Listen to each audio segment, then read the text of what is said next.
Hi guys, நீங்கள் இந்த வீடியோவில் என்ன பார்க்க போறீங்க பார்த்தீங்கன்னா, இப்போ வந்து இந்தியா vs பாகிஸ்தான் மேட்ச் நேற்று நான் ட்ரீம் லெவன் ஸ்குவாட் விட்டுருந்தேன். அது வந்து நேற்று என்ன சொல்லியிருந்தேன்னா, ப்ரெடிக்ஷன் வீடியோ இன்னைக்கு போடுவேன்னு சொல்லியிருந்தேன். அதே மாதிரி தான் இன்னைக்கு போடுறேன். இன்னைக்கு India vs Pakistan prediction match பொறுத்த வரைக்கும் இன்னைக்கு வந்து யார் ஜெயிப்பாங்க பார்த்தீங்கன்னா, ஃபேன்ஸ் சார்பாக என்ன சொல்கிறாங்கன்னா, இந்தியா வந்து 70% வாய்ப்புகள் இருக்குது, பாகிஸ்தானுக்கு ஒன்லி 30% வாய்ப்பு இருக்குன்றாங்க.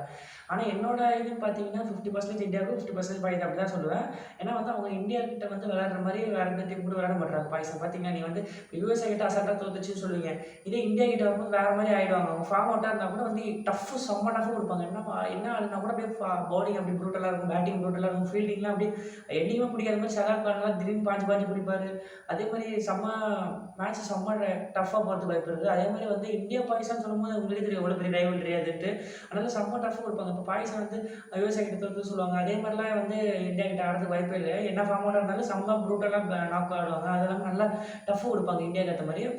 இந்த வாட்டி பார்த்தீங்கன்னா 50% இந்தியா, 50% பாகிஸ்தான் சொல்லுவேன். அதே மாதிரி நம்ம ஃபஸ்ட் பேட்டிங் ஏதாவது எடுத்துட்டோம்னா விக்கெட் லூஸ் பண்ணாமல் பவர் பிளே முடிய வரைக்கும் ஒரு 80 கிட்ட ஸ்கோர் இல்லை, பவர் பிளே முடிய வரைக்கும் நம்ம ஸ்கோர் ஓரளவுக்கு அடிச்சுட்டு அப்புறம் வந்து நம்ம விக்கெட் விடாமல் ஒரு 100 ரன் மேலே கொண்டு போயிட்டு அப்புறம் விக்கெட் விட்டா கூட அப்படியே பார்த்துப்பாங்க மற்றவங்க. ஃபஸ்ட்டு விக்கெட் விட்டோன்னா லூஸ் பண்ணிட்டோன்னு வச்சுக்கோங்களேன், நம்ம வந்து தூக்கிறதுக்கு வாய்ப்பு இருக்குது. அதனால் வந்து நம்ம என்ன பண்ணணும்னா ஃபஸ்ட்டு விக்கெட் விடக்கூடாது. அதே மாதிரி நம்ம பவுலிங் எடுத்துட்டோம்னா ஃபஸ்ட்டு ஓவரே நம்ம வந்து ஓரளவுக்கு ஒரு விக்கெட்டு, அப்படி இல்லைனா வந்து 6 பால் டேட் பண்ண பார்க்கணும். அப்படி டேட் பண்ணாமல் தான் அவங்க ப்ரெஷர் ஆவாங்க. அப்படி இல்லைனா ஒரு விக்கெட் எடுத்துட்டாங்க ரொம்ப ப்ரெஷர் ஆகிடுவாங்க. அதான் அது மாதிரி தான் பண்ணணும் நம்ம. அதே மாதிரி பார்த்தீங்கன்னா இந்த வாட்டி வந்து விராட் கோலி வந்து ஒழுங்காக ஆட மாட்டேங்கிறாங்க. அதே மாதிரி ஃபஸ்ட்டு மேட்ச்சும் பார்த்தா ஒழுங்காக ஆடவே இல்லை. ஆனால் இந்த வாட்டி செம்ம கம்பேக் கொடுத்து ரிவெஞ்ச் எடுப்பார். ஏன்னு கேட்டிங்கன்னா போன வாட்டி உங்களுக்கே தெரியும் பாகிஸ்தான் எப்படி ஆடினாரு. அதே மாதிரி இந்த வாட்டி வந்து நசீம் ஷா போடுறாரு. நசீம் ஷா பொறுத்த வரைக்கும் அவர் வந்து என்ன பண்ணுவாருன்னா அப்படியே ஸ்வீப் ஷாட்டில் ஸ்வீப் ஷாட்டு, அப்புறம் இந்த லெக் சைடு, இந்த என்னது சொல்கிறது, நிறைய பேர் ஷாட்லாம் அந்த மாதிரி புது ஷாட்லாம் அந்த மாதிரி எப்படி ஆடுறாலும் உங்களுக்கே தெரியும். அதே மாதிரி என்னென்னா இப்போ இவர் யார் அஃப்ரிடி போட்டால் கூட வந்து அவர் கரெக்டாக கேப்லாம் பார்த்து ப்ளேஸ் பண்ணார் பவுண்ட்ரி. அதே மாதிரி பார்த்தீங்கன்னா ஹாரிஸ் ராஃப் போட்டால் விளையாட்டு அவர் போட்டால் நடக்கணும். ஸ்ட்ரைட்டாக ஷார்ட் பால் போட்டால் அவங்க வந்து ஸ்ட்ரைட்டாக அன்றைக்காச்சும் பார்த்தீங்கன்னா அந்த மாதிரி ஸ்ட்ரைட்டாக அடிப்பார். அது இல்லாமல் புல் ஷாட் அடிக்கார். ரோஹித் சர்மாலாம் புல் ஷாட் அடிப்பார் ஹாரிஸ் ராஃப். ஆனால் கொஞ்சம் மிஸ் ஆகுது அவருக்கு, என்னென்ன தெரியல புல் ஷாட்டு. அதை பொறுத்த வரைக்கும் மிச்சம் ஹர்திக் பாண்டியா வந்து ப்ரூட்டலான நாக் ஆடுவார். ஜடேஜா வந்து என்னன்னா பேட்டிங் பவுலிங்னா கூட ஃபீல்டிங் நல்லா பண்ணுறாரு. அப்புறம் பவுலிங் மட்டும் கொஞ்சம் பார்த்து போட்டால் போதும். ஏன்னா இது வந்து Nassau county cricket academy cricket stadium. இது நம்ம வந்து இது நியூயார்க்கில் நடக்குது மேட்ச்சு, உங்களுக்கே தெரியும். இது வந்து இன்றைக்கி தான் 8 மணிக்கு India Pakistan.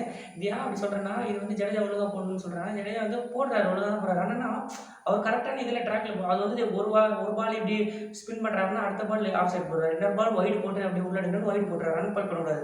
Stump to stump போட சொல்லு ஜடேஜா. அப்படியே ஸ்டெம்ப் டு ஸ்டெம்ப் போட அதே மாதிரி பால் வந்து நச்சு அப்படியே ஸ்ட்ரைட்டாக டப்புன்னு வந்து இறங்கி அப்படியே ஸ்ட்ரைட்டாக போகிற மாதிரி அப்படியே கொடுக்கணும். ஃபாஸ்ட்டாக கொஞ்சம் பால் ஃபாஸ்ட்டாக இருக்கணும். அதுனா ஸ்லோவாக அப்படியே தூக்கி போட்டு எடுக்கிறாரு. அக்ஷர் பட்டேல் மட்டும் தான் இப்போ கரண்ட்டில் தூக்கி போட்டு அப்படியே நல்லா விக்கெட் எடுக்கிறான். அதில் குல்தீப் என்னன்னு தெரியல.